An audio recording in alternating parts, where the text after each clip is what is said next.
Hey, first viewer, all right. How are you doing tonight?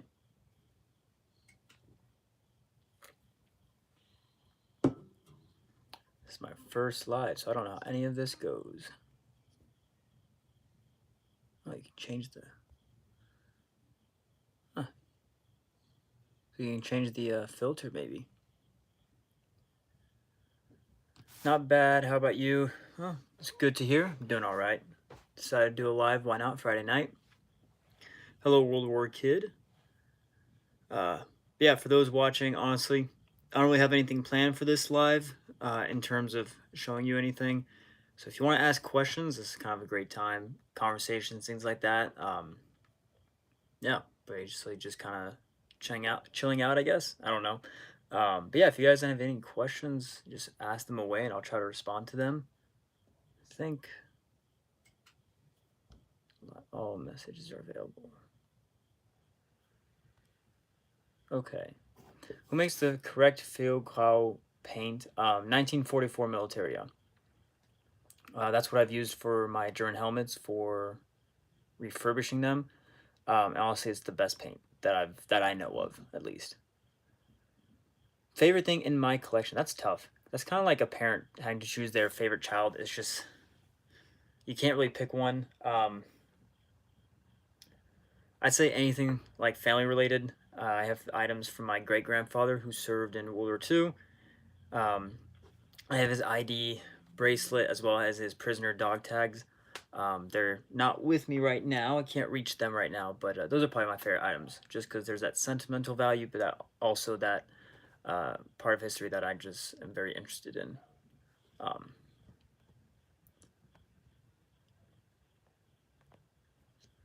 but yeah. But otherwise, in terms of collection, I mean, I like everything. There's a reason why I buy it. It's because I enjoy it. Definitely something that I, you know, you can't go wrong with anything you buy military wise, in my opinion. But yeah, but otherwise, how's your guys' Friday night going? Hopefully it's going well. This is the first Friday I've had in a while, so thought it'd be a good idea to do a live. Try it out. Like I said, it's my first live, so we'll see how it turns out. Might not be a success, might be, I don't know. We'll just see how it plays out. But otherwise, I don't really know where to go from here. Trying to see the comments. It keeps disappearing. I guess it's normal that they disappear.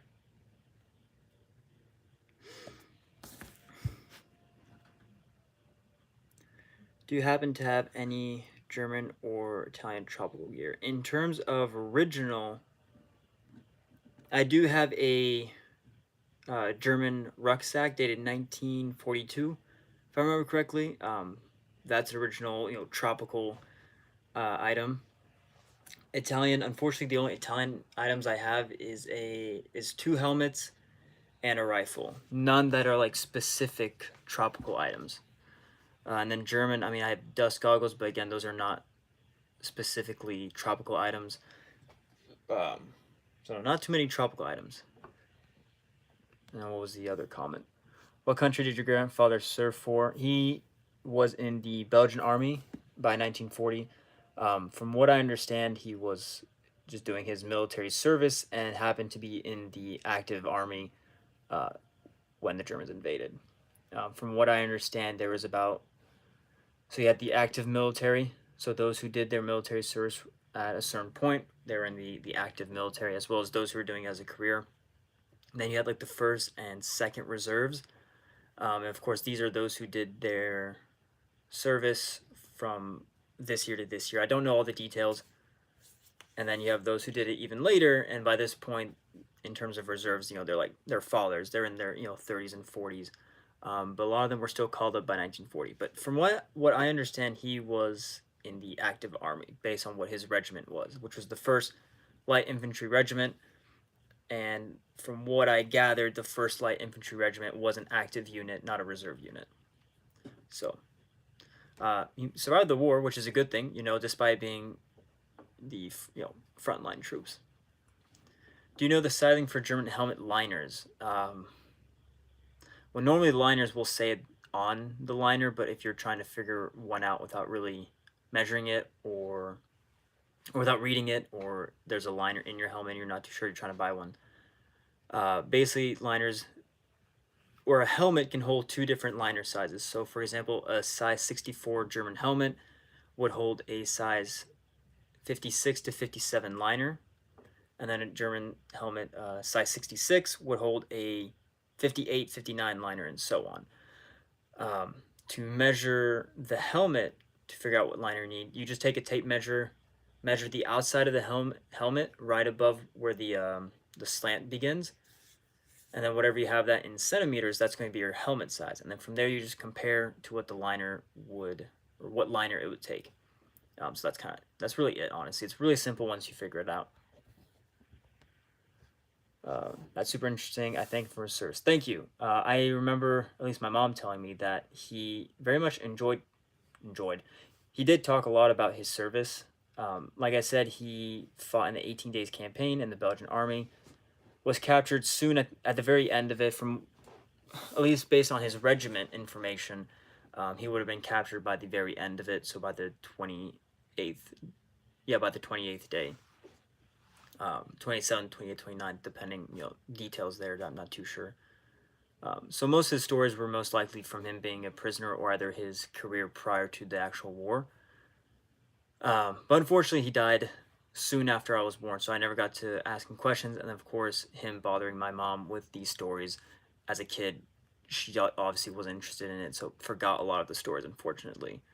That's just the way it is. Not all families, have that recorded history, so I'm just happy to at least know his regiment, have some of his items, and at least have a very general idea of what he would have done in his service. Now, again, I don't know if he was regular infantry, rifleman, if he was part of a machine gun company, or, I guess that would have been it, because he was 1st Light Infantry. So that would have been either just infantry, rifleman, or machine gun crew. I don't think the Belgian army necessarily had. No, they had mortars. Now I'm curious. The great thing about being part of a nation that really didn't do too much in the war, aside from the Free Belgian forces fighting under the British flag, is that it's a lot easier to gather information because 18 days is relatively small than 6 years for like German history, for example. There's a lot of history you can find there, and sometimes hard to gather the information you want. Now you got me questioning what they had. Yeah, so in the 1st Light Infantry Regiment, they had, was it 1, 2, 3, 4? They had 4 battalions with 4 companies each. And in each battalion, there'd be 3 companies of regular riflemen and then 1 company of machine guns. Oh, and then the 4th battalion would have a anti-tank company, and then a mortar company. So in terms of exactly what his job was during the war, I'm not too sure, but gives you a good idea. Just wanted to pop on and say hello and wish you well on your test run. First live is always fun. Take care and be well. Thank you very much. Yeah, like I said, it's my first live, so don't really know what to expect, but seems to be doing well so far, as long as you guys ask questions or start just babbling about something. What's up? Sitting, doing a live, the usual. No, honestly, that's kind of how it is, or that's how it's going. Just trying a live for the first time, seeing how it goes. Comment just disappeared. Hi. Hello to you too. I think that's all the comments for now. Yeah. There's this really cool website though about the Belgian military by 1940, and it shows basically. So it's a website that explains what each unit did during the 18 Days campaign in 1940, and it's actually incredible because if you want to learn about one regiment, it's going to have that information. It'll go day by day to explain to you what that regiment did during the 18 Days campaign, during the invasion of Belgium. and you can look up just the divisions. You can look up by regiments, and then of course you have the infantry regiments. You have cavalry. Um,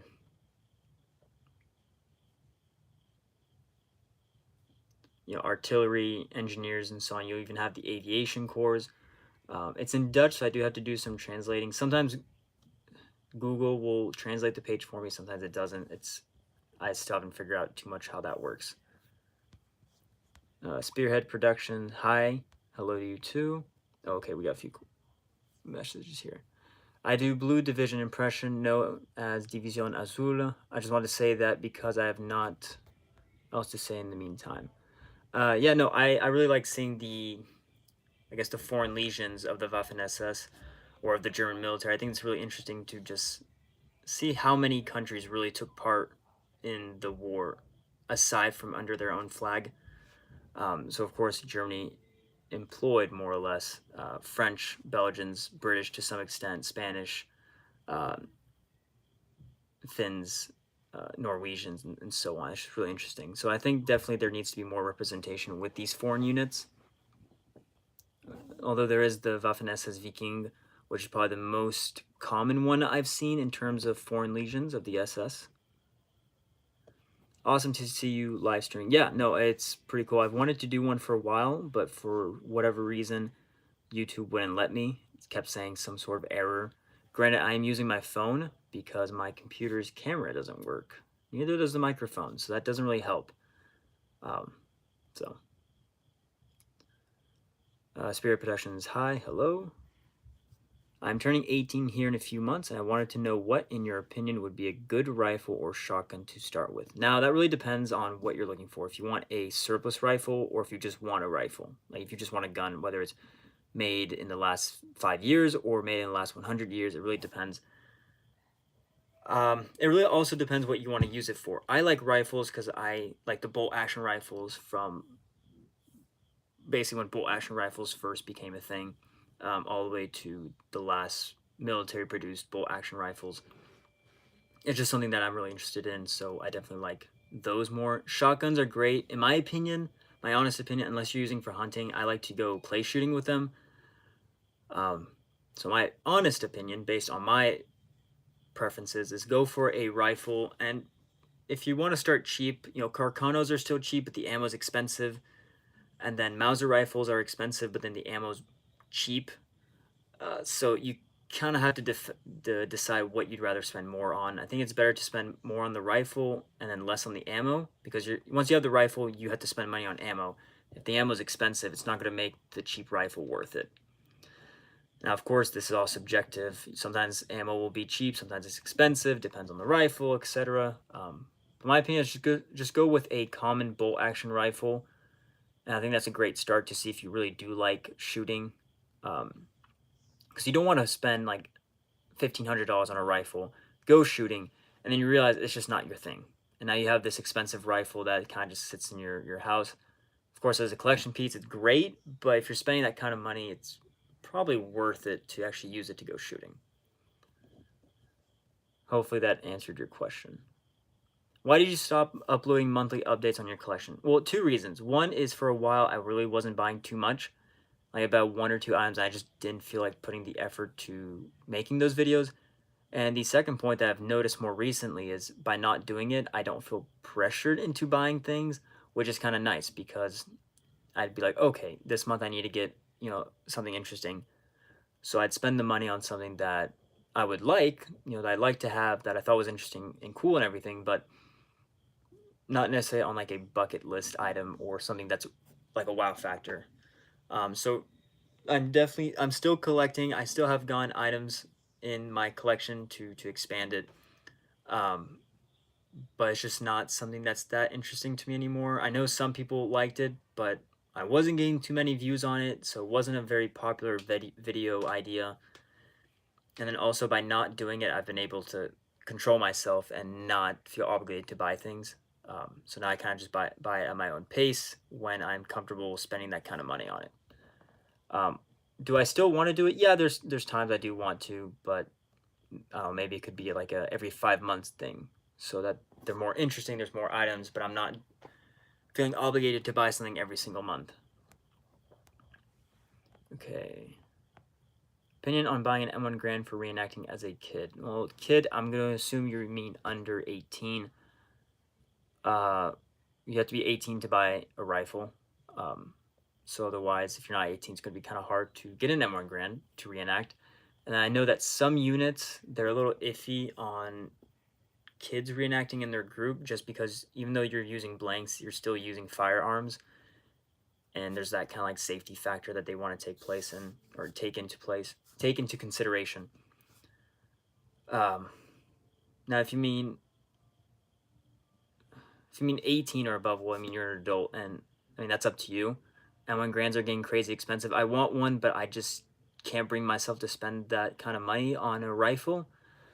So it's not something that I plan on getting the foreseeable future.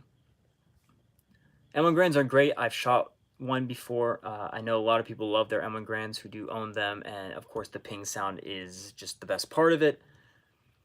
But you do have to imagine that you're going to be spending a lot of money. I know you can get some from the CMP. Is that the correct word? The CMP. I've seen some people like in the past few years get them for about $600 to $800. Of course, they're not in the best condition, but they're shootable. But most M1 Grands I've seen go for sale are easily $1,500 or more. I've seen some go for $2,100 and sell for $2,100, and it's just, if you're going to get an M1 Garand, get it because you really want one to either collect or to reenact, but not just like that, because they're just expensive. Do you think original German World War II uniforms and equipment is getting too expensive? I haven't been keeping up too much with the market on it. I know that, of course, they do keep getting expensive because as more people get in the hobby, more people are willing to spend that kind of money to get an item. Uniform-wise, I know they're expensive. I see the prices time to time on them, and it's out of my budget that I feel comfortable spending. And equipment-wise, again, it depends on what you're getting. One of the more recent items I got was a just about unissued condition complete canteen set from 1938, all matching, from the shows. I've made many videos with that canteen in it, so you guys probably know what I'm talking about. But that was about, what was it, 220? I think I spent 220, which is more than I would have wanted to spend. But of course, the excitement got the best of me. But then, I've gotten items, German items for like just, less than $100. What was it? I got a complete German bayonet, matching serial numbers for I think $140 in like great condition, which I think is a fair price. It's even a good price. My tropical rucksack, I think I got for like $70, I think, which in the American market they go for about 120.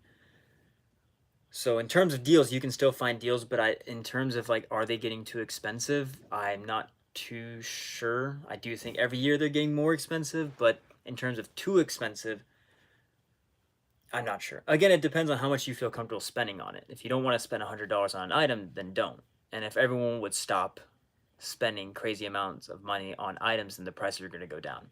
That goes with rifles as well. Stop spending, $1,000 on Car 98s, and then you won't have to spend that much money, and then the price will go down. You can get them for $600. Same with Mosin Nagants. I've heard it from other collectors. Stop spending $500 on a Mosin Nagant, and they'll go back down to $100. So it's a whole market, but again, just keep looking. You'll find things that are not too expensive, and you can keep collecting. My favorite rifle is in my World War II original K98 dated 1945, made in Czechoslovakia. That's really cool. 1945, so that's a late war item. No, definitely Car 98 I would like to own one day, but again, the prices are just just really high up there, and there's just not in my budget at the moment. But that's definitely a neat piece to have. Also, if you've shot any sort of Mauser, they're just really fun to shoot. I have a Yugo Mauser, which is, aside from some details and some size differences, they're just about the same as a K98, and it's just a fun rifle to shoot. It cycles so well. It handles ammunition so well. It's really sturdy. So if you get a Mauser, especially like a Yugo Mauser, German Mauser, those nice Mausers, not the early ones, which are still nice, but they're just really pleasant to shoot. Okay, that makes a lot of sense. What was that for? Oh, monthly updates. The group I'm joining is 16, 18 to shoot blanks. What was that comment about? I'm buying ammo Garand for reenacting as a kid. Okay. So 16 to join. So yeah, if you're gonna join at 16 years old, a group. From what I've heard, I'm not part of a reenactment group, but from what I've heard, most of the time you can be like an ammunition carrier. Some people try to avoid encouraging young kids to play as medics because that's a whole impression of its own. You can't just put medic pouches and put modern band-aids and call it good, because some groups do want that level of authenticity. So that's more research you have to do on that, and of course buy the correct medical equipment to make it a good impression. But I think definitely if you're part of, if your group has a light machine gun, you could definitely take part as a munitions carrier. And at least that part you can kind of still mess with the either MG42, MG34, the M1919 Browning, whatever the correct term for the American light machine gun is. So you can still take part of that and still be part of the reenactments, and it's still a great way to get into reenacting. And of course, yeah, once you're 18, that's up to you if you want to spend the money to purchase a rifle, which most will. Okay, that was my bad, lol. I'm in an old Milcert World War II era. I'm hopefully getting a junked Arisaka, possibly for free, that I want to do, or that I want to fix up and probably put on something I made or use it. So yeah, okay, so that kind of goes to the question with the buying a rifle or shotgun. Like I said, with surplus rifles, I mean, I think they're great. They're definitely more unique than firearms today. That's my opinion. Again, maybe I'm wrong. I don't meddle too much in modern firearms besides the one modern one that I have. But surplus rifles are great. Like I said, Carcanos, you can still get them for relatively cheap. I mean, my Carcano, was it 9141? I got for $300 with a bayonet. Granted, it was from a friend, so there's that deal, but you can still get them online, like the carbine versions for like, what, 250 to 300? So I think they're still a great deal. Arisakas, I see them kind of all over the place. I've seen some go for $200. I've seen some go for $1,000. So just figure out what you want. If you want a all matching number rifle in great condition, or you just want a beater to shoot or to display, that's entirely up to you. But same with just collecting military, like helmets, canteens, and so on. Just kind of look around. Don't buy the first firearm you see, because the first one you find is probably going to be more expensive than you want to pay for. I'm probably not the best. What's the word? I can't remember the word, but the don't look up to me in terms of buying rifles at a good price, because I kind of get carried away when I see one. But with my other collection items, I do try to wait till the right moment to purchase them. So with rifles, just wait to find a good price for them, and of course, buy one that you want. Don't buy one just to buy one, because you're still spending money at the end there, here and there. Oh, okay. Let's just continue the question. The rifle only cost me about $400. So that's the comment made on the K98, dated 1945, made in Czechoslovakia. So yeah, $400 for a K98 is a great price, especially in today's market. I know the few times in the past month that I've checked on K98s, they've been going for way more than $400. I think as of today, if you're trying to get a K98 for around that price, you're going to have to get it from a friend of yours who's selling like a beater, whether it's a Russian capture or a mismatched number or just not in the best condition, from a friend. That seems to be the best case scenario if you want a rifle at that price. Otherwise, if you're getting on a online auction or a firearms website, they're going to be more expensive. than $400. So again, it goes back to waiting till the right price comes on a rifle or collection item to buy it, because the first one you find is probably not going to be the cheapest priced.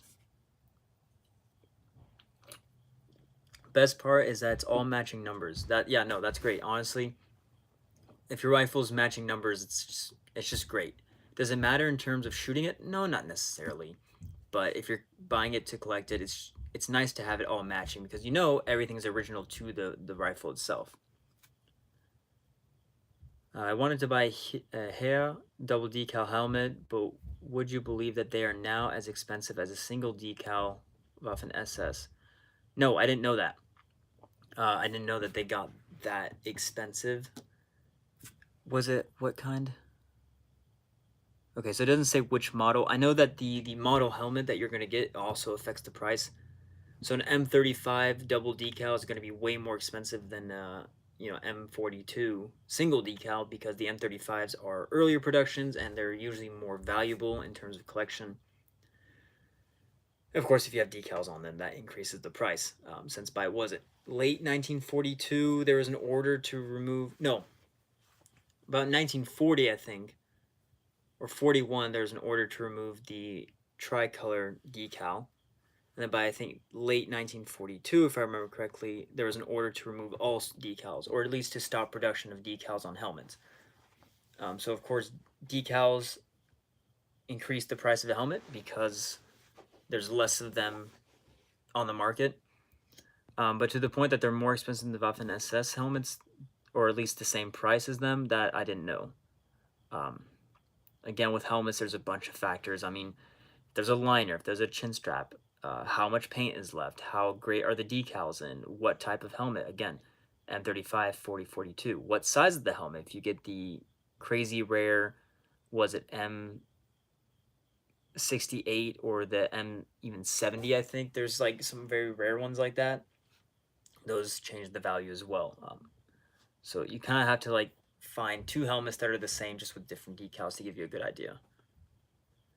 About how much have you spent on this hobby, and what's your favorite sport? For favorites, while I look up the first part of the question, my favorite sport is soccer. I grew up playing soccer ever since I was old enough to really like run or anything, and then since then it's just been my favorite sport, especially since Belgium has been part of the World Cup since 2014 consistently. It's just increased my love for the sport. Although surprisingly enough, I don't actually care for any of the group matches, or not group matches, but the clubs. Um, I mean, I live in Kansas City, so I like KC Sporting, but that's kind of just by default. So it's my favorite sport, but I only really watch it for the World Cup. So think what you will with that there. And then to your other question, where is it? I had a paper, or a document, I guess. Here it is, military collection, where I noted every single item I've bought or that I have in my collection with the price, whether it was a gift or I paid for myself. It's not updated recently. I think the last time I updated it was, I think earlier, no, not earlier this year. Probably around like April was the last time I updated. So we're going to get a rough estimate.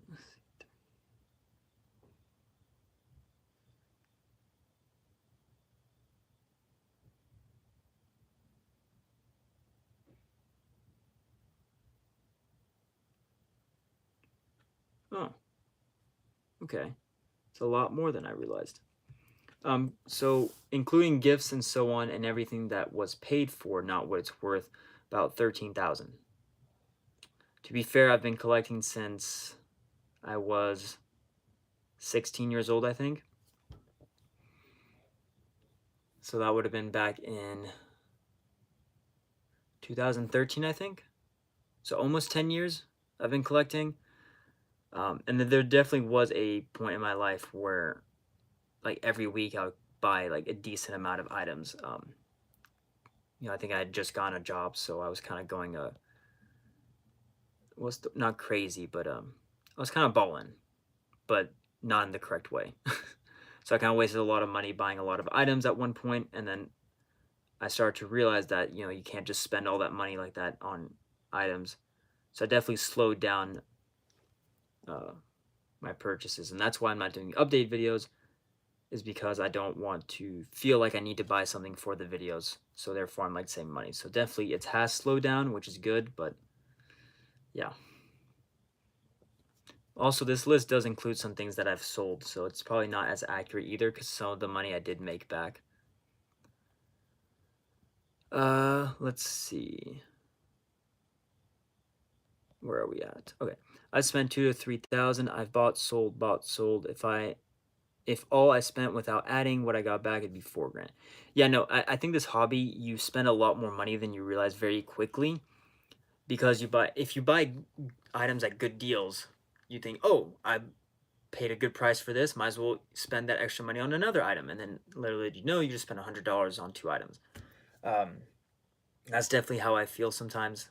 Is I think I got a good deal, and so I buy something else, and then I realize I spent a lot of money.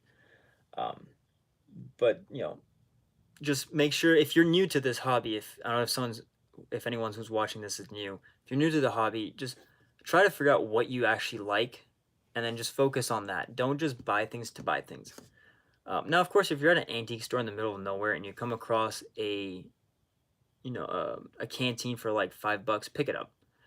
Buy the World War II canteen for $5, and if you want to sell it for like $10. You get $5 profit. But you know, otherwise, just buy what you really want, so you can save money and have space to display it and enjoy the few items you have. You are correct when you said that if we keep paying silly prices for things, they'll never drop in price. Yes, and many other collectors have said this, especially with firearms. I hear this more with firearms than any other collection or part of the hobby. You know, I hear people saying back in like the 90s, even the early 2000s, people are buying Mosin Nagants for, you know, no more than $100, and then now I see them go for like $300 to $500, and that's because everyone's buying them. Just stop buying them.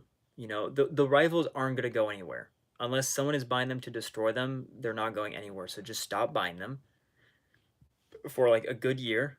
They'll all go down in price, and then buy them slowly. Don't buy 10 rifles at once. Buy them slowly. Of course, you can't change a whole hobby to feel this way, because people want the rifles now. I get it. I wanted helmets now rather than waiting, and because of that, the prices keep going up, because someone's like, oh, someone bought this Mosin gun for $500. Next time I'll sell one for $550. They bought it. I'll go to $600.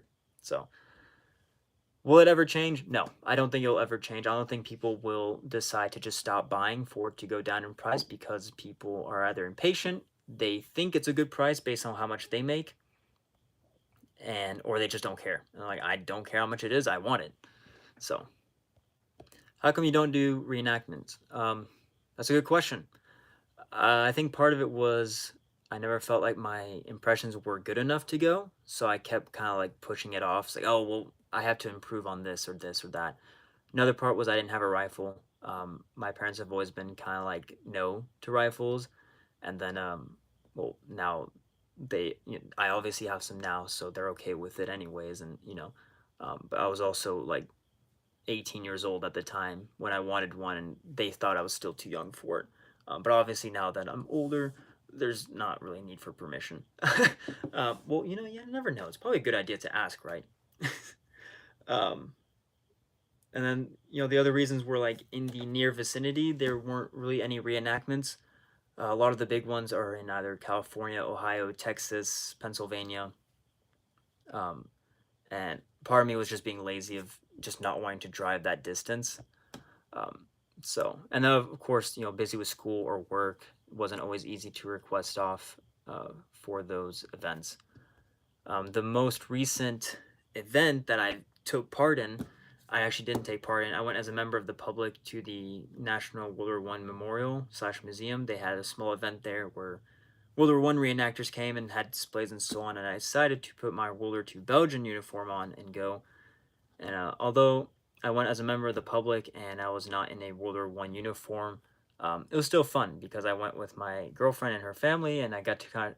Luckily, there was a reenactor there who was doing World War I Belgian, so I was kind of able to show them visually the differences and similarities from a 1918 soldier to a 1940 Belgian soldier. So, like I said, I put the quotation marks. I was there as a member of the public, not an actual reenactor in the sense of I wasn't part of the group.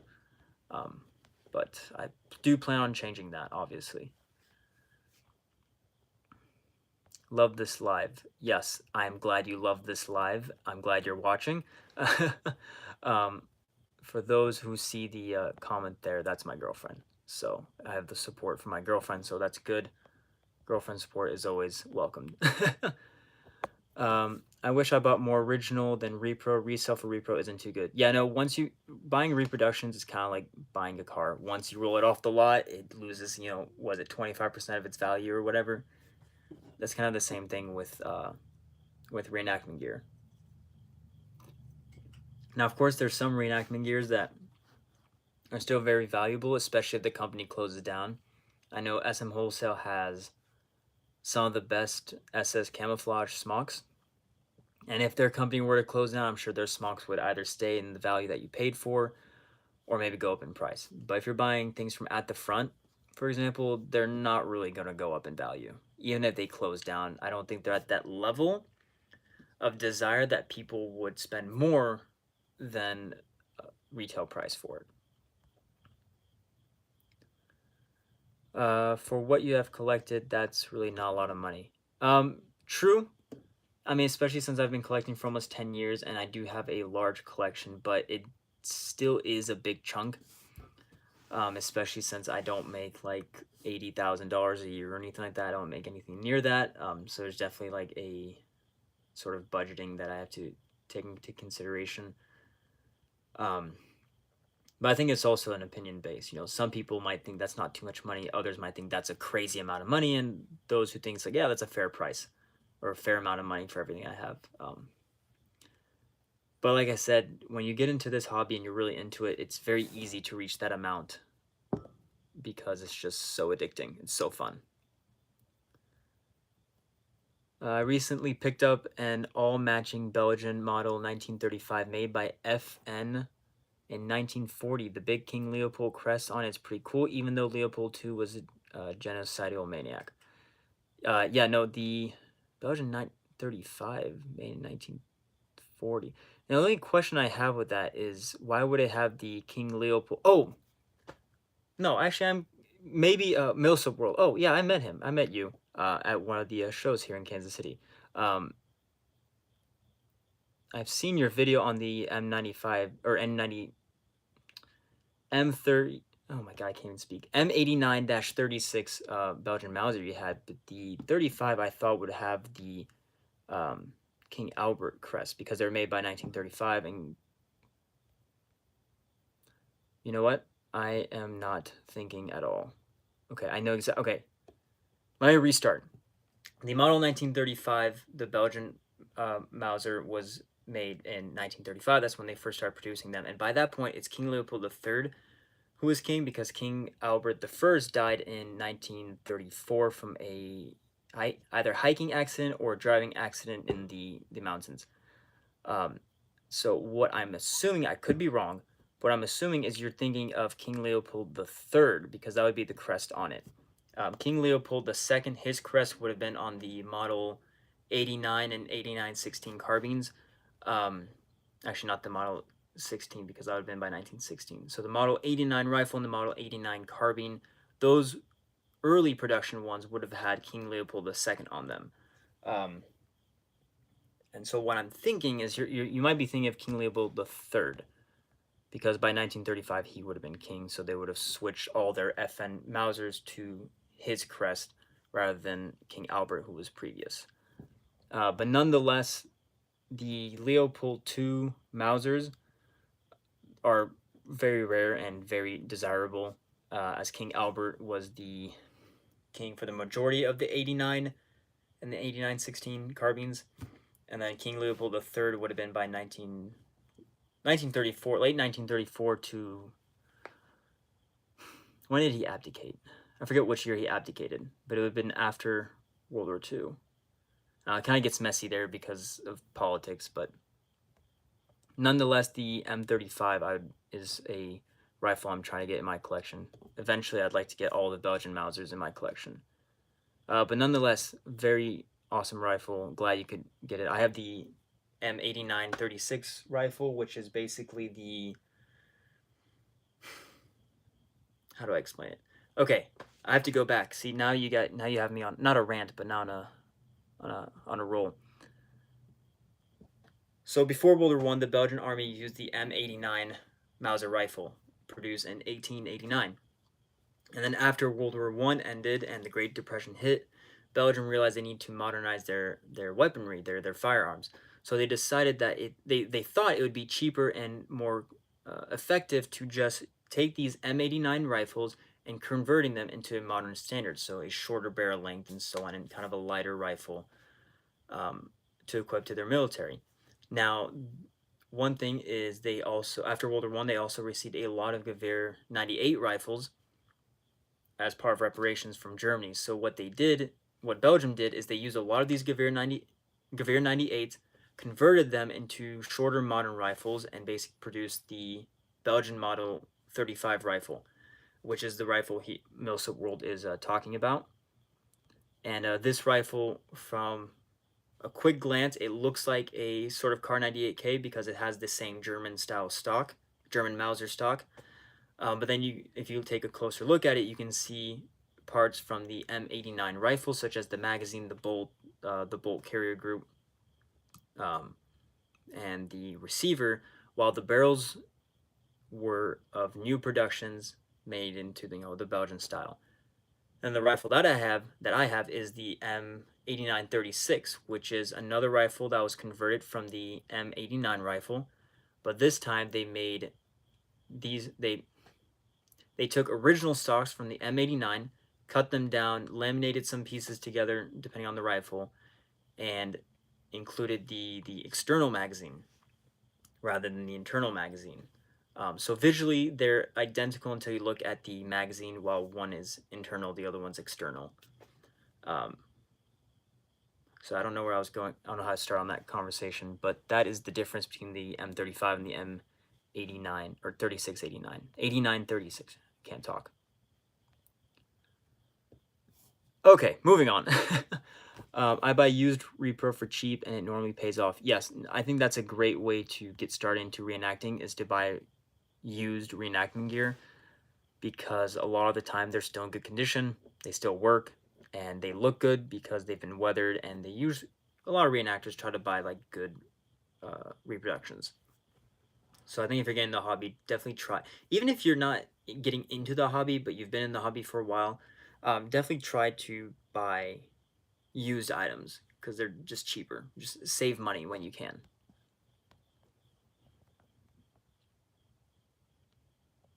I moved to Florida like 3 weeks ago, and I just joined a new unit yesterday, and I have an event in November.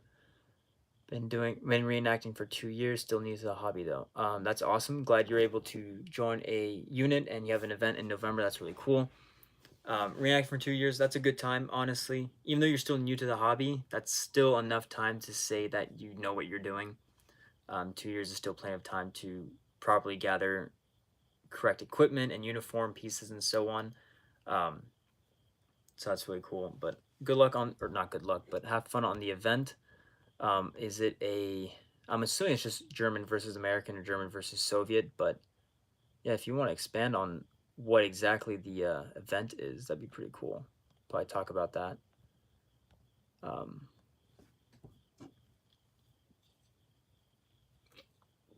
But otherwise, this live seems to be doing well. I'm glad you guys are asking questions. I hope I can actually answer them correctly. At least give you good answers. Here, while I wait, I'm going to show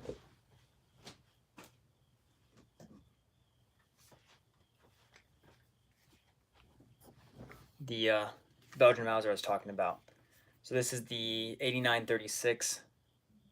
Obviously, this one doesn't look very German-like because this one isn't using the German stocks. The M35 would look very similar to this. The only difference The main difference was the stock would be the Gewehr 98 stock, and the magazine would be internal. Otherwise, the bolt would be the same, the sights would be the same, and the barrel would be the same as well. Now, of course, after Belgium started this production, they realized that it was not that effective. That it took a lot longer to convert these rifles than to just make new rifles from scratch. Also, remember your collection will be worth more in the future than it is now. That is true. Um, that is true, but I don't recommend to get into the hobby in terms of what's the word? An investment. It's not an investment because sure, that helmet there might cost a lot more in 10 years, but it's possible by the 11th year it goes down in price and then you kind of miss that point. It's still a fluctuating market in the sense that not everyone's going to be willing to spend that kind of money on the item you think is worth a lot.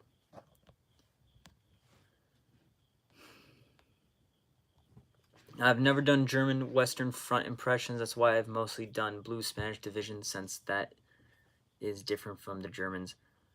That's fair, honestly. Um, you can do just your basic German army, or you can do other impressions that people haven't heard of. I mean, I don't think I ever really heard of the Division Azul until I started getting into reenactment, or at least researching on reenactment groups or just history in general.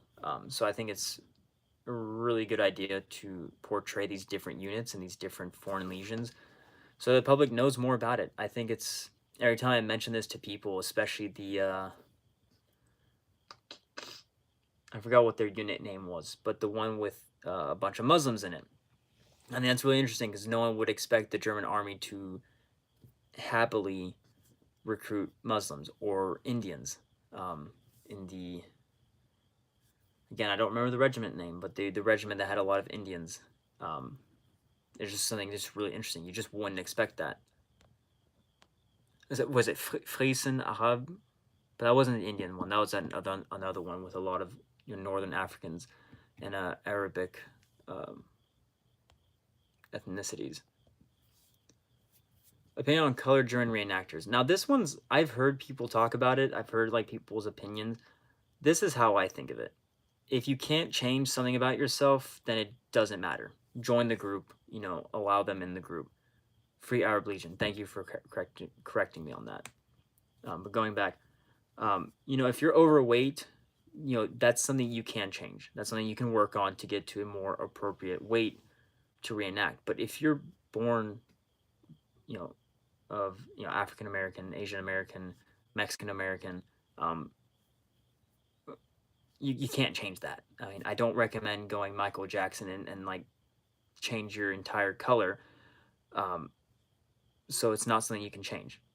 And because of that, if they do the impression correctly, I think it's okay to allow them in a unit. Now, of course, when it goes to public displays and so on like that, I think it is important to explain that, hey, I'm black, not because I'm portraying a black soldier, but because I'm black. So please understand that the German army didn't have random black people in their unit. Like that, the public still understands, like, oh, okay, he's not trying to spread false information, but they know at least the uniform is correct. And like, hey, it's cool to see that other people are doing this, other people of other races are doing this, and as long as they have the correct uniform, then that's fine. You can't change your color, so I don't think it should be something that really affects your ability to reenact. Now, do I encourage people to reenact impressions based on their color? Yes. Like if you want to portray a German unit and you're of Arabic descent, I think it's a great idea to do the Free Arab Legion.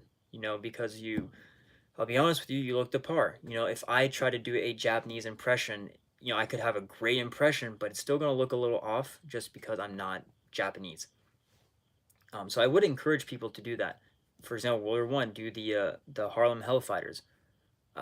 If you're black, I think that's a great impression to do because, like, why make impressions on all these other white regiments and divisions and so on when you have the perfect opportunity to do a great Harlem Hellfighter impression? Again, that's an encouragement, but if you want to, if you're black and you want to do a Waffen SS Viking impression, I mean, that's up to you. As long as you do the impression correctly, that's what I care about. Because you can't change your color.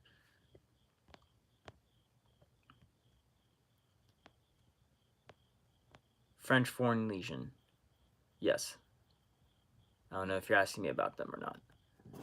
What about height? Lol. 5'5" was below the minimum. Also, seeing minority in a German World War II reenacting group would be cool, actually. Um, again, height. You know, it's one of those things where you can't control if you just stop growing at a certain time. Would it look off? Yes, it would look off.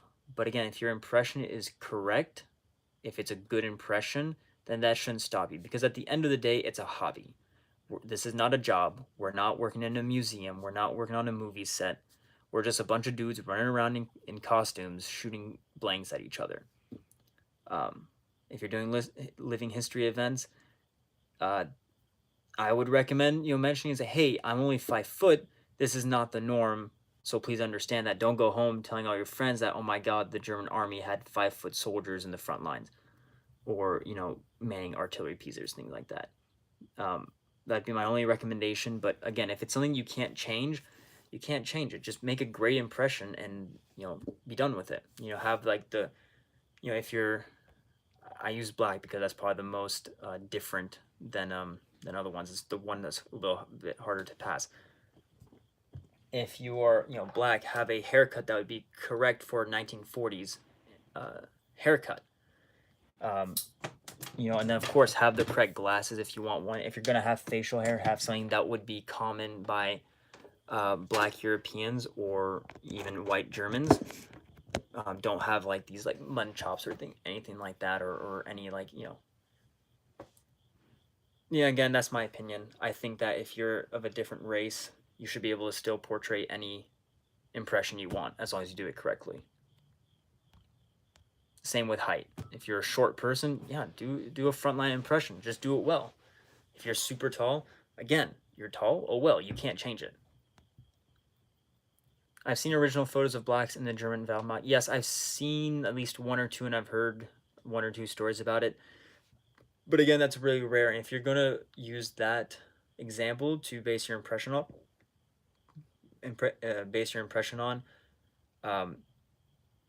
I would tell the public or whoever asked. I would tell them, say, hey, my impression based off of this character or this person that lived through this, that actually took part in this. If you're not basing on that character, then don't mention it, or at least explain to the public that this did happen, but you're not making an impression on that specific soldier. There are Russians in the Japanese army. Was there? I don't know. I'm not gonna say yes or no on that because I don't know. So I will not leave that comment, but if that is true, then yes, if you are a white person and you portray a Japanese soldier, then I would heavily encourage to portray the Russians that were part of that one specific Japanese unit. I wouldn't say I'm portraying a Japanese soldier on Peleliu saying that this is normal that I'm white. Again, it's kind of like, how do you want to describe it? How do you want to tell the public or whoever's asking what you're portraying? It's however you want to explain it to them. It looks like the Mexican flag emoji. Viva Mexico. Salud, bro. Hello, how are you doing? Good point, brother. I now feel taller and you gave me confidence. Glad I could, your mother. Like I said, if you can't change something, it doesn't matter. Just put on a good impression and make it accurate, and put other people who are the correct body type or color or anything like that to shame. I mainly do Korea to Desert Storm. I think those are good, like Korea and Desert Storm. Desert Storm's kind of like that gray area where it's like, is it correct or is it appropriate to do an impression on it? Like, sure, it was like 30 years ago. Yeah, about 30 years ago.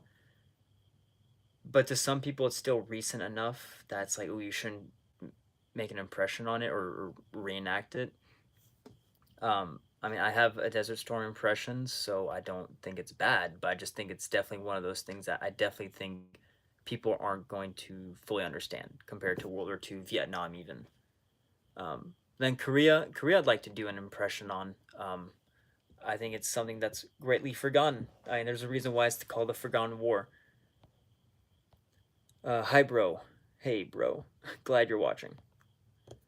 I have one original photo of a black soldier that joined with the Spanish division during 1942. That's cool. I don't know how Spain was in terms of different races by 1942, but if it's anything like with other European countries, there definitely were some or those of African descent, black people living in these countries. And since they were such a minority, most white people didn't care that they were black. They're like, oh, it's Johnny down the street. He has African parents. They don't care. Um, Now, of course, Germany is different because they're about the pure race theory and so on. But most other countries didn't care, so it is possible to see black soldiers in these units. It just wasn't the norm. Yeah, I do it because a guy gave me his stuff to use. Oh, I think that's great then. If you actually have items used by a vet who served in Desert Storm, yeah, no, that's cool. And like I said, I have a Desert Storm impression. It's not great, definitely not 100% accurate or finished, but I just think when you ask the majority of the public, they're gonna be like, "Oh, that's a little like soon, don't you think?" But again, it's who you ask. And of course, as long as you do it correctly, there's no harm. Where do you reenact? You just joined recently then. No, I haven't actually reenacted yet. I know it's a shame. Someone who makes videos on like reenactment gear and so on, and actually hasn't really reenacted. Kind of shameful, but no, I haven't reenacted or been in a reenactment, but I do want to. Yeah, so let's see what's next. There we go. Come on. Soviet Afghan War is also a pretty cool kit, honestly. I don't know, unfortunately, enough about the war, or at least the uniforms used in that war to really say to agree or disagree. The one thing I really know of is the like Soviet caps. It's kind of like the American Daisy May or the boonie hats, but it's the Soviet version. Don't know what the name of it is, but those are cool caps. But that's really all I know from the Soviet Afghan War.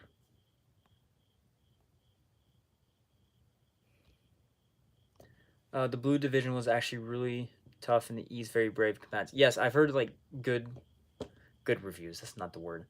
Um, I've heard people talk about the Division Azul and how they were highly valued and good units and well respected unit they really did their job correctly. It's kind of like the French Legion. They're also well respected as well as the Walloon regiment. Or did they ever get to a regiment size? But the Walloon Legion, they're also well respected. They fought hard. The Russian Japanese unit, it was called the Asano Detachment. Let me look that up real quick.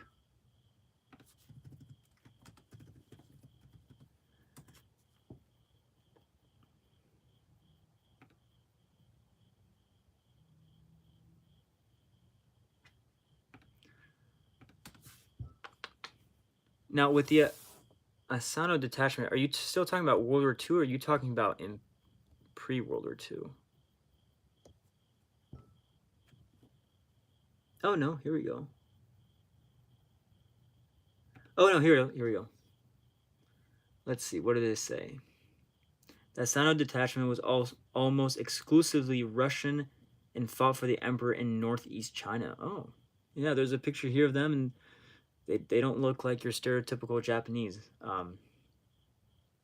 That's really interesting. Huh. So yeah, I guess if you have Russian features, you could make a very good Asano detachment where you could have your Japanese impression and portray this very unknown detachment. So there you go. See, there's always, no matter what race you are, you can definitely partake in just about any impression. There's going to be at least one outlier in every of these militaries.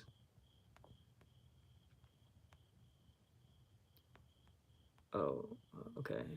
Greetings, my good man. How's it going? I'm doing well, thank you. How are you doing?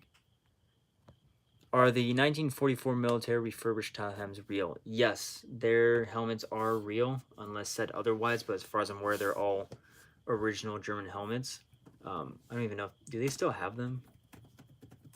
I had thought of buying some, but then I did like what any other reenactor does, buy a finished helmet and refurbish that one. Depending on who you ask, it's a good enough helmet. Some people don't think it's the best way to go because, you know, they are more, I guess, hardcore, if that's the correct word. They think everything should be either great reproduction or original. Oh yeah, no, they still have them. Yeah, you can get the M35, M40s, M42s, even have some M16s. Yeah, no, those are real helmets, and they've just been refurbished to have the, you know, new paint, new correct paint, new liners and chin straps. And I've heard that they make good refurbishments on, or they refurbish them well. Let's see. Panama, I think they're called. That's about the Soviet hats used in the Soviet-Afghan War. Panama, I think. Again, I don't know enough about the uniforms used in that conflict to really say anything with certainty. But yeah, that's really the only thing I know about that war in terms of uniform.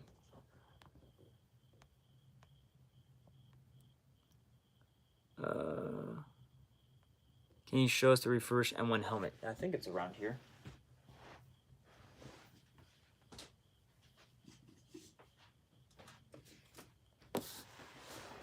So this is the refurbished M1 helmet that I've made a video on. What, 4 years ago maybe?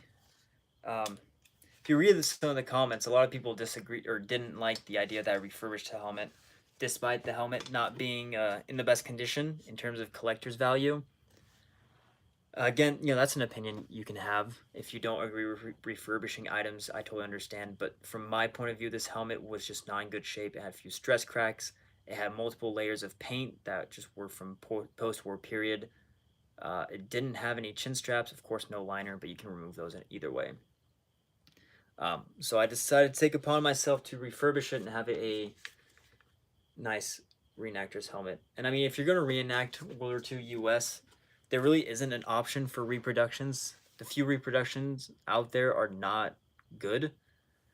So you kind of have to use originals and refurbish them anyways. So they're, unless you want to use an all original, but then you're just, I wouldn't recommend it.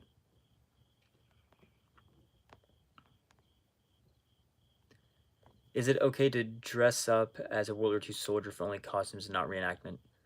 Depends. If you're going to dress up as a World War II German soldier, I don't recommend going in public with that, unless you're going to like a middle of nowhere woods or anything like that, forest, because there's not really going to be anyone seeing you there. But I wouldn't recommend wearing that for Halloween or anything like that because not everyone there is going to understand why you're doing this. They're going to think, oh, you're a Nazi, banned, canceled. And you can argue with them, but it's not worth arguing with them.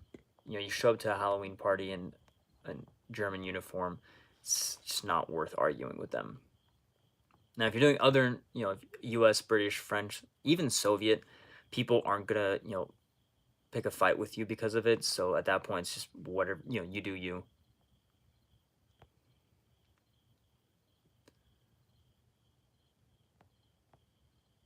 Oh, okay, and this one's asking Angel Garcia about what they want to dress up as and what's the reason. Can we see the M1 helmet? Well, the refurbished one I just showed. I'll show it again, though. That's the helmet that I refurbished. Corking, you can't really see on camera too well right there, but kind of went overboard with the corking. And the liner is an original liner, but with reproduction webbing from Jay Murray. He's very well known in making refurbishing M1 helmets. Luckily with me, this liner, the webbing was just about torn out. There were just a few strands left. So he put a new one. I highly recommend it. Okay, let me catch up with the chat.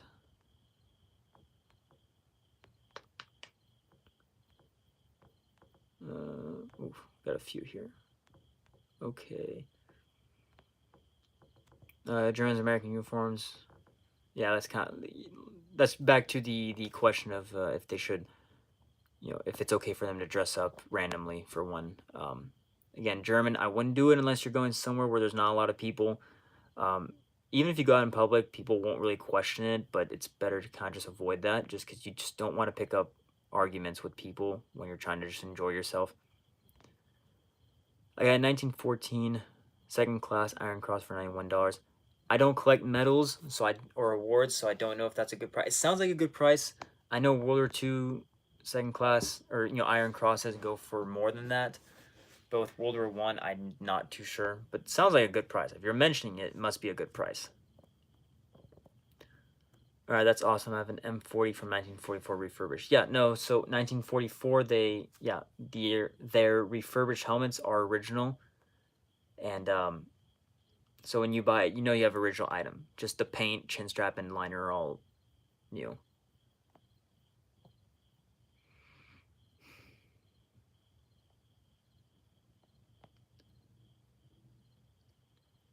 Okay, and here we have Keep It, Brick, and Garcia just discussing about the whole idea of dressing up for fun. I mean, short films, you're using it for a purpose. You're making a movie. There's a lot of people on YouTube who make these short films, so that's fine. Um, just as long as people understand that, and if they ask you, just tell them, say, "Oh, I'm just making a movie." And when you say that, they're not gonna question. They're not gonna be like, "Oh, you're a Nazi." They're like, "Oh, it's a movie, so we get it." Um, if you're just walking around your home, I mean, you do you. Even if you're going outside in your front or backyard, you're on your property, so you do whatever you want. Um, I was gonna refurbish my fixed bales. I would only refurbish. I mean, this is my opinion. I would only refurbish if it's in poor shape, such as there's a bunch of post-war paint on it. You definitely don't want to cover up the original paint because even if there's a bit left on it, it's better to just keep it, at least from a collector's perspective. Um, Stress crafts can be collective as well or collectible as well because the stress cracks were big problems for earlier production M1 helmets, while later on they kind of fixed that issue for the most part. But if your helmet is like just gunked with a bunch of like modern paint, more recently painted with post-war paint, then at that point I would go ahead and refurbish it because the only original part is the shell. The paint's not original, so might as well refurbish it to what it would look like coming out of the factory in 1943. A refurbished in 1917 helmet actually found out it was part of the Free Corps. Oh, okay. German 1917 helmet. Uh, how'd you know it was part of the Free Corps? I mean, the Freikorps. Because those normally would have the big skulls painted on the front or the sides of it. So I don't know how else you would have known it was that unless you painted it over the skull. Which if you did do that, you just wasted money doing that. Because if you get an actual Freikorps helmet used by the German forces after the war to combat communist uprisings and so on in Germany, if you have one of those helmets, it's worth a lot of money. Like they're very valuable. So I don't know how it was part of the Freikorps. I'm afraid that you're gonna say it's because you painted over the skull thing. It was not original. Oh man. Do you know a good place for Stadthem split pins? I know last time I checked, At the Front makes reproductions of them and they hold up well. I mean, they're split pins, so you're only going to see just a small part of it. And I want to say 1944 Militaria does that as well. German parts. Let's see what comes up. Yeah, so 1944 Militaria also sells split pins, but they're reproductions. If you're looking for original ones, I'm not sure where exactly you can find them.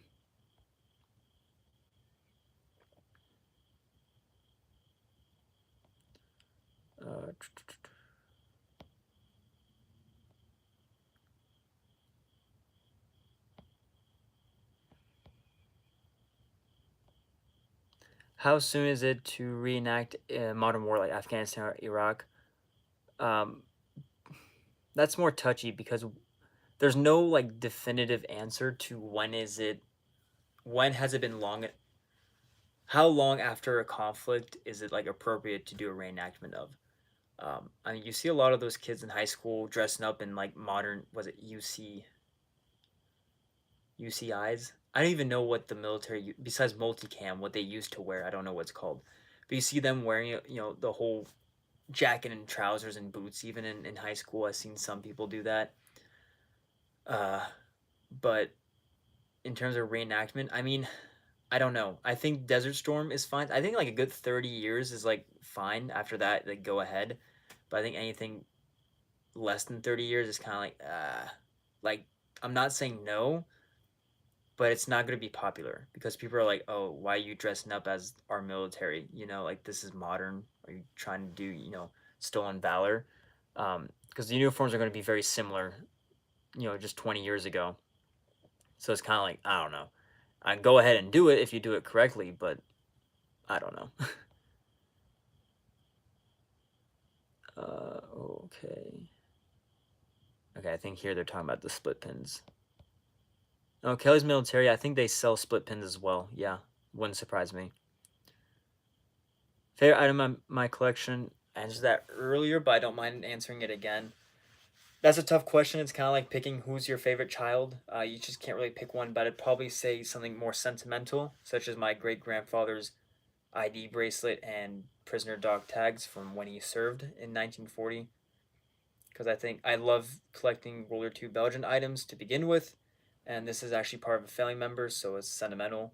Um, so I'd probably have to go with that. But otherwise, I love everything else in my collection.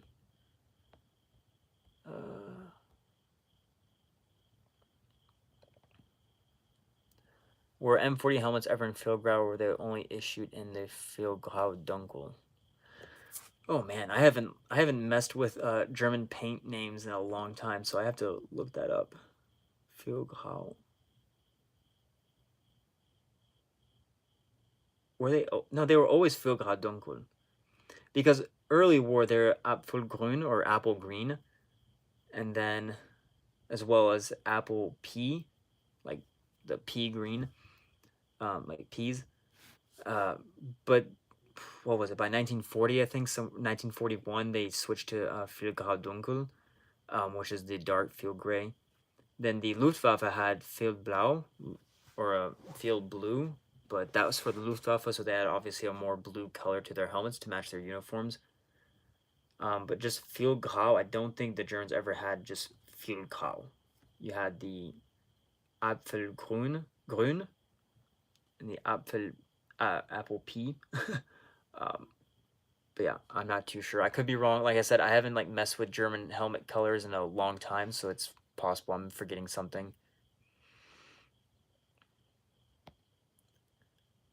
Stress cracks are not a problem. They add character. Please don't hurt them. Oh yeah, like I said, stress cracks in terms of collectability, they don't hurt the value. It could just mean that you have an early production helmet. But when it comes to refurbishing it, I think if the paint is just absolute crap. Like if say someone takes an M1 helmet, a hippie, and spray paints it blue with peace symbols and things on it, to me it's like, well, that just lost its collector's value on it. So might as well just repaint it, fix the stress cracks, and make it into a reenactment helmet because no one's gonna want to buy it for the collectors for a collector for a collection item because the paint's just not original. So the stretch cracks kind of mean nothing. It's like, okay, well, the helmet's cracked. Oh, well. For M1 helmets. Now, for other helmets, that could be different. If you're collecting Japanese helmets, sure, if someone spray paints one blue, you'd still want to collect it because Japanese helmets are just not very popular in comparison to other helmets. But in terms of M1 helmets, like, just because it has stress crack doesn't mean it's valuable. If anything, it just tells you about when it was made.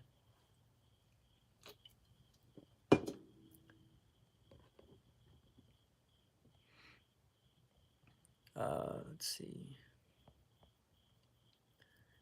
My helmet is banged up, all banged up, no paint and pitted. Banged up could mean a lot of things. It could be just like a few dents here and there, or it could just be like big dents kind of all around the helmet. When it comes to dents, it's kind of hard to fix them. You can kind of maybe take a mallet and hammer them out, but it's probably, if it's all banged up, if it's pitted, no paint, just a lot of dents and stuff, it's probably best to just leave it the way it is, because then you're probably just putting too much work into it to really make it worth it. Now, since you say there's no paint, you're not really losing much to paint it. At that point, collectors aren't going to spend that much money on it, so you might as well refurbish it. If you want to use it for reenacting or sell it to a reenactor, that's up to you. But personally, that'd be too much effort for me to really put in the effort. I want to make my M40 Normandy camo probably so I can keep the texture on it. So all the paint. I think you're asking. So if you want to do Normandy camo, you just paint over your helmet, because you have to imagine that's what the few Germans who did paint their helmets, the Normandy camo that we know of now, they took their original helmet that was issued in the factory paint and they just painted over it using whatever paint they had around them. So I wouldn't I wouldn't get rid of the paint and then repaint it, because that's just not the way it's done. When you're reenacting, if you're going to do any altercations like that, alterations, not altercations. If you're going to change something up, change it the way it would have been done back in the day, because that will add to the authenticity of your change. So yeah, just paint over your helmet the way it would have been done. Don't remove anything just to make just to put on a camo.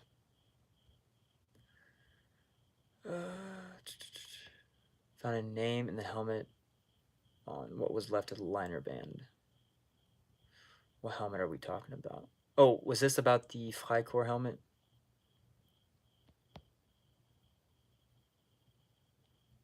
Oh, okay. Yes, this is about the Freikorps helmet. Okay, so he refurbished an M1917 German helmet and refurbished it as a Freikorps helmet. Okay. Oof. You do whatever you want with your items, but I was about to say, if you refurbished a Freikorps helmet to something else, that would have hurt. That would have hurt a lot. But no, okay, that makes sense. So you found a name in it. I'm guessing you were able to trace the name, or you just decided to do a Freikorps helmet for your own personal reason. And then here we have Der Historien. Basically repeating what I'm saying with the camo. It's like, just keep the original texture and just paint over the helmet, because that's how the German soldiers would have done. You have to realize the soldiers don't care if their stuff looks good. They just wanted to conceal them and protect them from the enemy. That's all they care about. So they don't care if it looks pretty, as long as it gets the job done.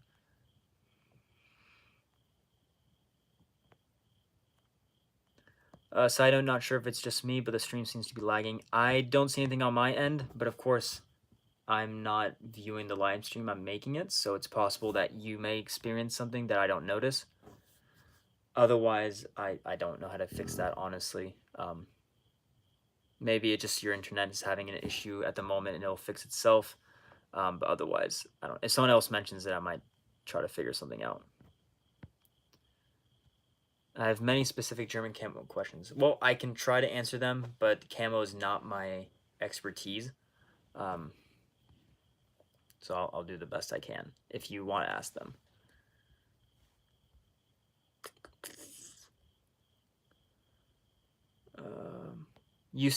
ACUs are newer patterns that got recently replaced. Okay, thank you for reminding me on the name of them. Was German swamp camo used in the Western Front at all in France or the Netherlands? I wish I could answer that, but I honestly don't know enough about the swamp camo to really give you an answer. I don't think it was that common, though. What was the swamp camo?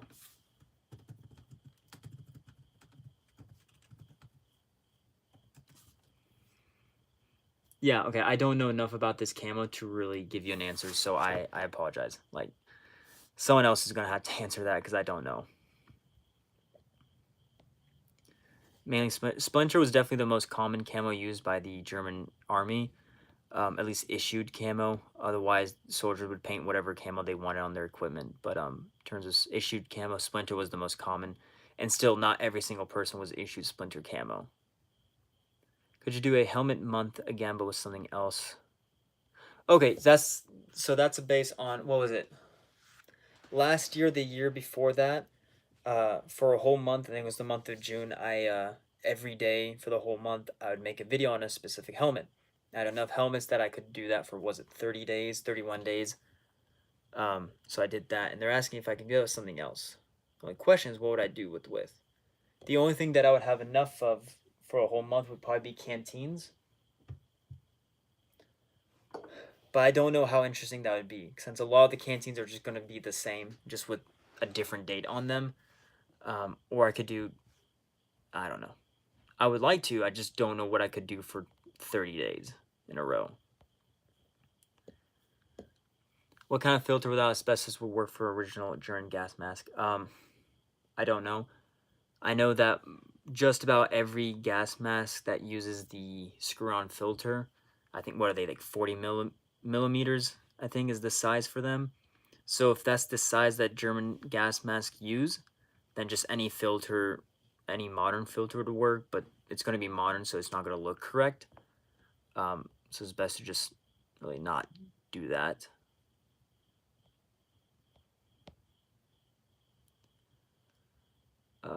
I'm not sure personally. I wouldn't even use an original gas mask if it's old. You don't know what's in it, and as far as filters would go for older too, you don't really use it. Yeah, okay, so that's answering the gas mask thing. It's true. Like if you're just using the gas mask with no filter, it's not that it's gonna hurt you, but it's probably just best not to, just because you have the 80-year-old rubber. It could be disintegrating. You could just be bringing in like dried up rubber or anything like that, as well as whatever's left over in the mask using from the filters. And of course, don't use the filters, because even if they don't contain asbestos, they can contain charcoal used as a filtration system, and your filter's gonna not decompose, but kind of break down as the years go by. And even without noticing it, you could be breathing in either asbestos or charcoal, which both items are not things you want to breathe in to begin with. So I would stay away from any original gas mask filters. And if you want to use a gas mask for gas mask purposes, just get modern ones. Spend the money on a modern gas mask and use it for whatever you want to use it for.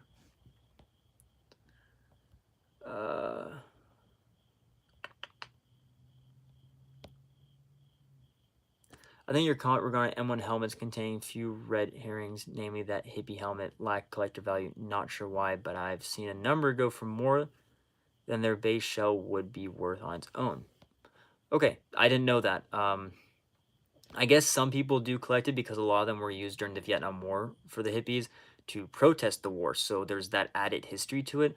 Personally, I wouldn't spend really any money on a helmet that was reused by a hippie with hippie markings on it, because that's not something I want part of my collection. Not that I have anything against hippies per se, but just I don't want it displayed on my shelf. I want original military items with the original paint on it. So that's my opinion, but it is possible some collectors do that because they collect M1 helmets, and that is an M1 helmet history.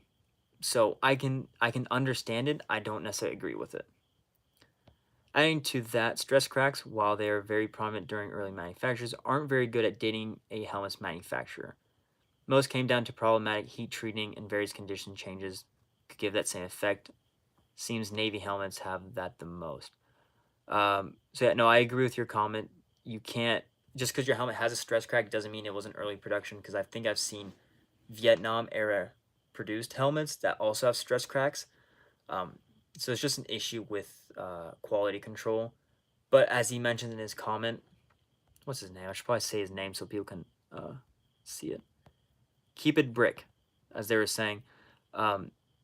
They were very common early in the war, because as they're mass producing them, they're realizing, hey, we need to like fix these issues, and of course they're fixed. But things happen. You're making millions of helmets for a war. It's very possible that even in 1945, there's a lot of issues still happening. But if you have a fixed bale front seam helmet with a stress crack, it's a safe assumption to think that it's an early production helmet. I looked at the name of the guy was killed in 1939 by the Nazis for unknown political reasons I could find. This is about the M17 German helmet that Zachary Burgard refurbished to a Freikorps helmet. he refurbished to a Freikorps helmet, and he's saying that the name that you found inside belonged to someone who was killed in 1939 by the Nazis for political reasons. So that's really interesting. I'm happy you're able to find more information on the guy. On Shapeways, you can 3D print an M1 Garand, and you can print in metal and get an M1 stock, and it will ping and stuff. I don't know. I've never heard of people doing that.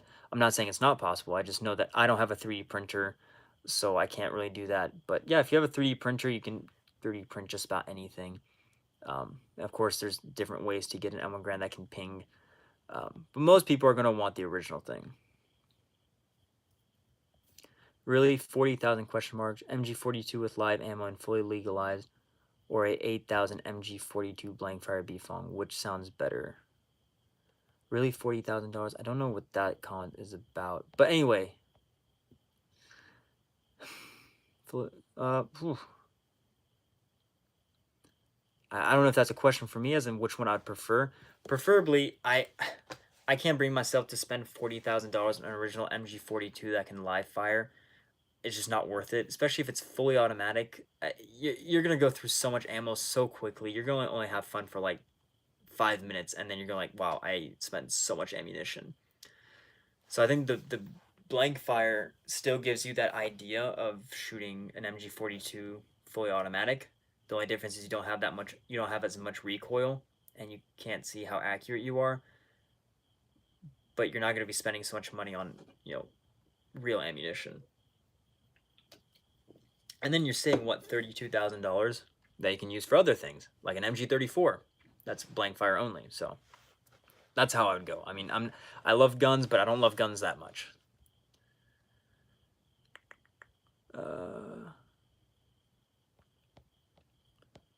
Trying to catch up. Okay. Well, that's not really how 3D printing works unless you got one of those stupid expensive metal 3D printers, and even then I'm concerned the print bed would be too small. This is about the comment by Jaina about 3D printing and M1 Garand. Like I said, I don't know enough about 3D printing. I don't have a 3D printer, so is it possible? Yes. Can anyone do it? Probably not. I don't think most people here can do it unless they're really into 3D printing. Yes and no, the threads may not match up sometimes. What was this to? I don't know what that comment is related to. To get a full-scale op rod, you need a lone 12-inch bed there. Okay, so that's still about the 3D printing. You can get modern tubes. I think that's about the 3D printing as well. Oh, no. Oh, no, that's right. The threads. Yes, with the gas mask. I was saying that if you want to use like an original German gas mask, if the sizing is about 40 millimeters, that's the average gas mask filter size of today. So you can use those. But yes, the thread could be different. And of course, there's the idea that it's just going to be a modern filter on an old gas mask, so probably not worth it. Okay. You can get a P3 insert. Those block out the charcoal gas mask. It could work. I don't know exactly what a P3 insert is. I'm sorry, I don't know. But I just think if you're going to use an old gas mask to wear, it's just not a good idea. World War I gas masks are very uncommon to begin with, especially German ones or French ones. So you don't really want to wear it to begin with, and they're over 100 years old at this point. They're not in pristine condition. Like the best condition one out there is still in poor condition that you really just don't want to wear. And everything by World War II and later, it's just so old. It's just better not to wear it. The straps could just get stretched out to the point that they don't really tighten anymore. It's just, if you want to wear a gas mask for gas mask reasons, just get a new one, a modern one. It's really the best option. There's a question I cannot find an answer so far. Was the German army fighting the Western Front in 1943? Western Front depends on like how you describe Western Front. Like by 1943, I mean the Allies were in Sicily and Italy. So if you count that as Western Front, then yes. But that's the south of Europe, so you probably don't. And otherwise, in terms of fighting, I mean there was fighting done in throughout the entire war on the Western Front, but it wasn't by two armies fighting each other. Um, you had a lot of resistance fighters kind of disrupting German railways communications, any sort of sabotage that way. So there's always some sort of fighting going on. And then when was the invasion on the coast of France with the majority Canadians? The Dnieper raid? Was that what it was?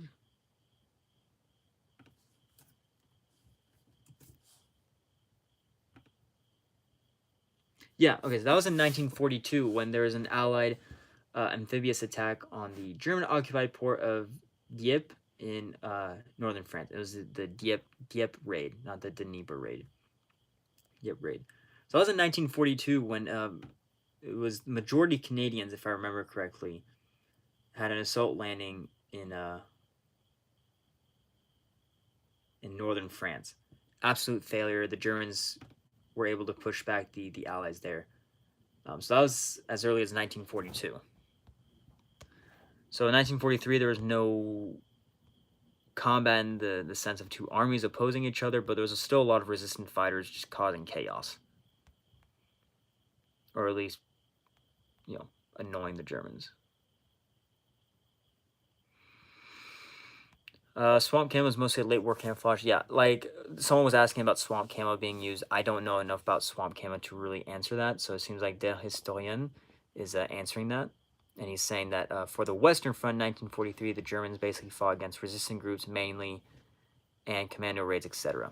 Kind of like what I was saying. So yeah, there was resistance and commando operations being done, but there was no full-scale invasion besides the Dieppe raid in 1942. I have two Vietnam M1 helmets with stress cracks. Yeah, so I mentioned that too. There's some Vietnam helmets with stress cracks, so it wasn't necessarily an early World War II thing. It's just very prominent early World War II. Any Polish items? I think all I have is a flashlight, like a Cold War flashlight. Polish. It's neat, but it's a Cold War item with those big like square batteries, so it doesn't work well. I mean, I think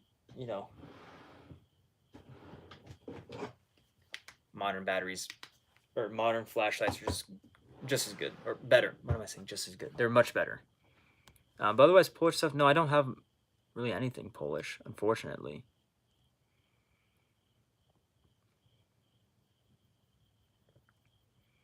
Okay, and this is responding to the if there are any battles fought in 1943 in Western Europe.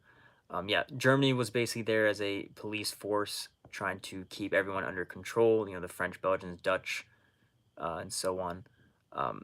But besides from typical average sabotage raids and commandos and so on, there really wasn't much fighting. So it would have been a lot better to be deployed in Western Europe by 1943 than Eastern Europe for sure, if you wanted to live. It would be a Midway Village World War II days in Rockford, Illinois. No, I will not go. I don't even. When is that? Isn't that like coming up soon, anyways?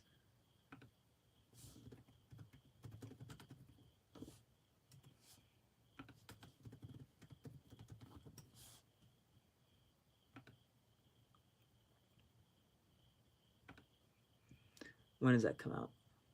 Sure, Son just already commented and I just missed it.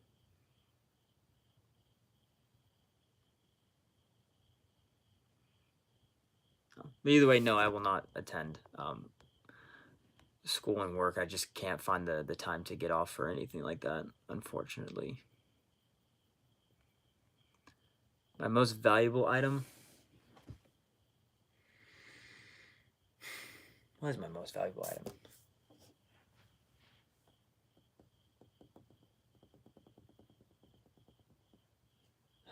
I have a original World War II gas brassard, so that weird paper thing that have the Americans and British and Canadians would have on their left sleeve that you commonly see in the D-Day invasion or the D-Day landings.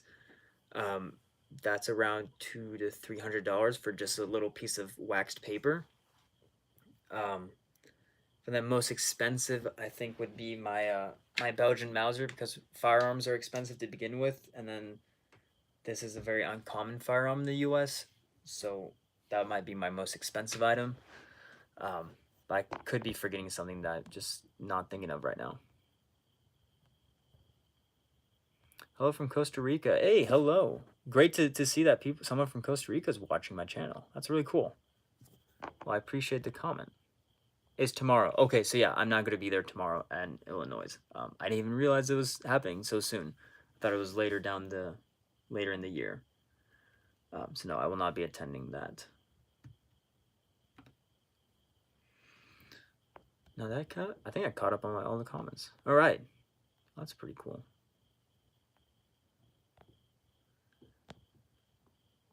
But otherwise, I'm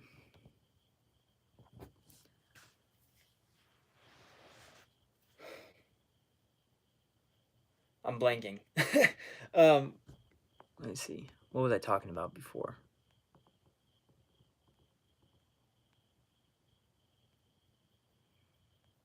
No, yeah, I think I covered everything. I don't think I missed anything. Well, let's see. I've been going for about 97 minutes, so it's a good amount of time, and I think we had a good conversation. A lot of questions, which is great. I'm glad you guys were asking questions and so on. Otherwise, if you guys didn't ask questions, I'd be sitting here twirling my thumbs, not knowing what to say. So, and some good discussions too. Definitely in the comments, you guys have been like having some good discussions, so that's great to see. I'm glad that there's that not communications, but the engagement with everyone else aside from me. So that's great. But I think, let's see, 97 minutes. I think that's a good time. A little over an hour and a half. So I might call it quits for tonight. If you guys have any last minute questions, ask them now. But I think otherwise, I'm gonna call it a night. Please do a 10-hour stream with nothing more than twiddling thumbs. I need to see it hurt. You know, I would love to. There's nothing more than I'd love to just twiddle my thumbs for 10 hours straight on a live stream. But I don't think I have the thumb muscle to do it. You know, who knows? Maybe one day I'll start exercising my thumbs and then I can attempt the world record for longest live stream of twiddling thumbs. But yeah, but I think that's it. I think you guys, yeah, that's it. So yeah, otherwise no questions. So I think we'll call it a night. Thanks to everyone who joined the live stream tonight, everyone who watched for just a minute, and those who stuck with the entire live stream and everything went in between. Thanks for oh wait, I'm waiting. All right, take care, bro. See you later. I think I have one question coming up though. I'll give it a minute.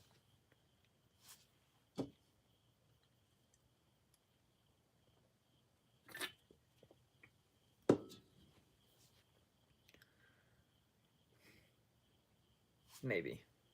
They might still be typing.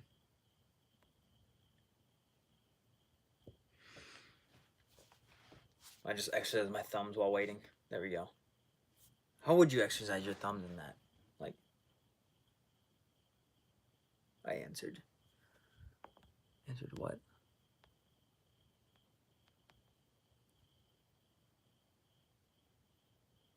I'm glad I was the first one on the stream. Glad you were there to be the first one on the stream. That's great. I'm glad that you were there. I answered. I don't know what you answered to. I don't know. Yeah, I think we're good for tonight. Next live stream, I don't know. Well, it seems like you guys enjoyed it, so I definitely would like to do another one sometime soon. Clearly need more engagement between thumbs, like thumb wrestling yourself. Well, you don't have that grip. You know, you need to hold it like this, but the thumbs are on the opposite ends, so that'd be a good exercise. Try to reach each other from there. But as here, I push one down, lift the other one up. I'll do that for the next live stream. I'll twiddle my thumbs, and in the meantime, I'll straighten my thumbs so I can just twiddle my thumbs for the entire live stream. But with that being said, I'm just going to stop wasting your guys' time right now. And I'm going to say goodnight. Next live stream, I'm not sure. I might make a post next time ahead in advance so more people can join at a appropriate time. But with that, thank you so much for joining my first live stream, and I hope you guys have a great evening.